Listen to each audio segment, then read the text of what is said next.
Авокодер. Ну мы подошли непосредственно к созданию Hello World и разбору базовых составляющих, которых будет достаточно для выполнения самой известной программы на свете.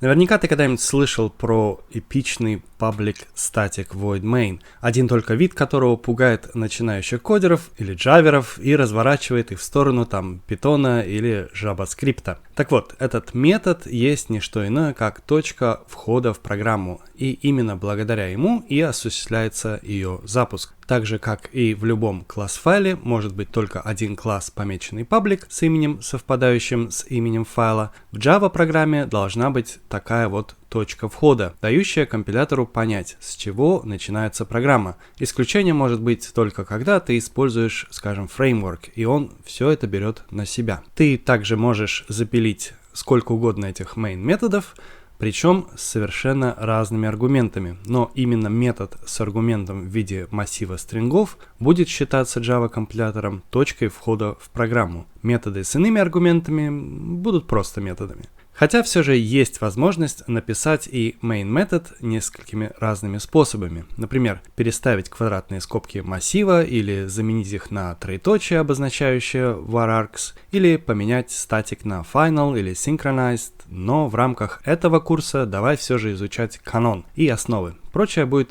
в другом месте. Давай разберем это заклинание по частям. По конвенции аргумент метода main называется args. Хотя это совсем не обязательное имя, просто так сложилось. Public означает, что этот метод, как несложно подумать, публично доступен.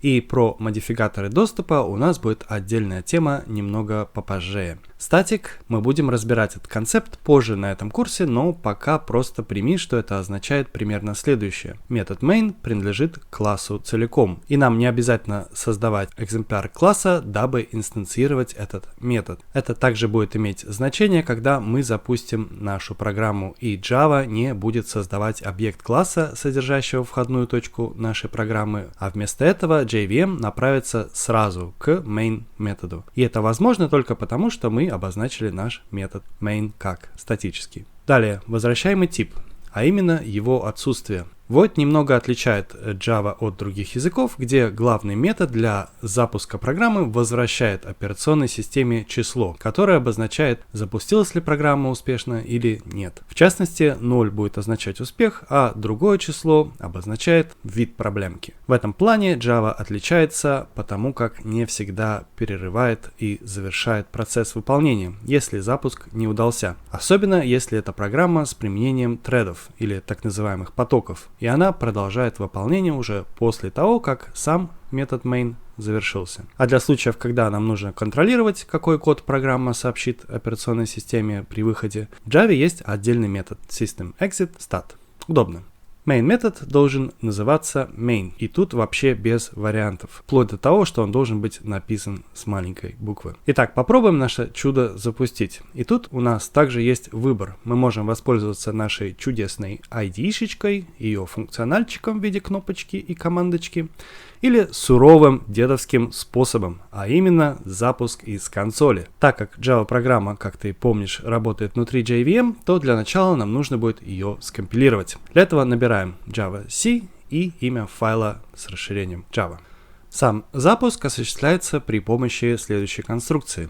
Java hello world Java, где hello world это имя файла, содержащего main метод. Прошу заметить, что Java, что называется case sensitive, то есть чувствительно к реестру, и то, пишем мы заглавные буквы или строчные, для нее имеет значение. Поэтому Hello World большими буквами и Hello World маленькими буквами будет для нее рассматриваться как два разных файла. Стоит также помнить, что под именем файла мы подразумеваем полное так называемое fully qualified имя public класса, в котором содержится main метод. Именно так выглядит Hello World программа в Java. И по сути все, что она делает, это выдает в консоль при помощи systemout.println то, что подается в виде аргумента, а именно строка, заключенная между двумя кавычками.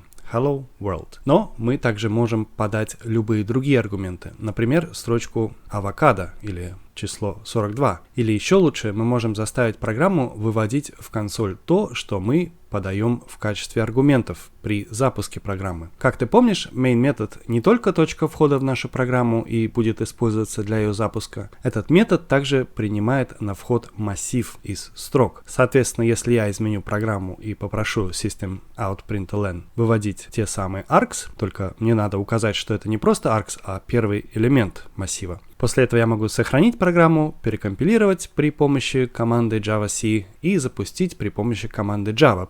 После этого я могу указать те самые аргументы, которые я хочу подать в программу. Например, avcoder. И вуаля.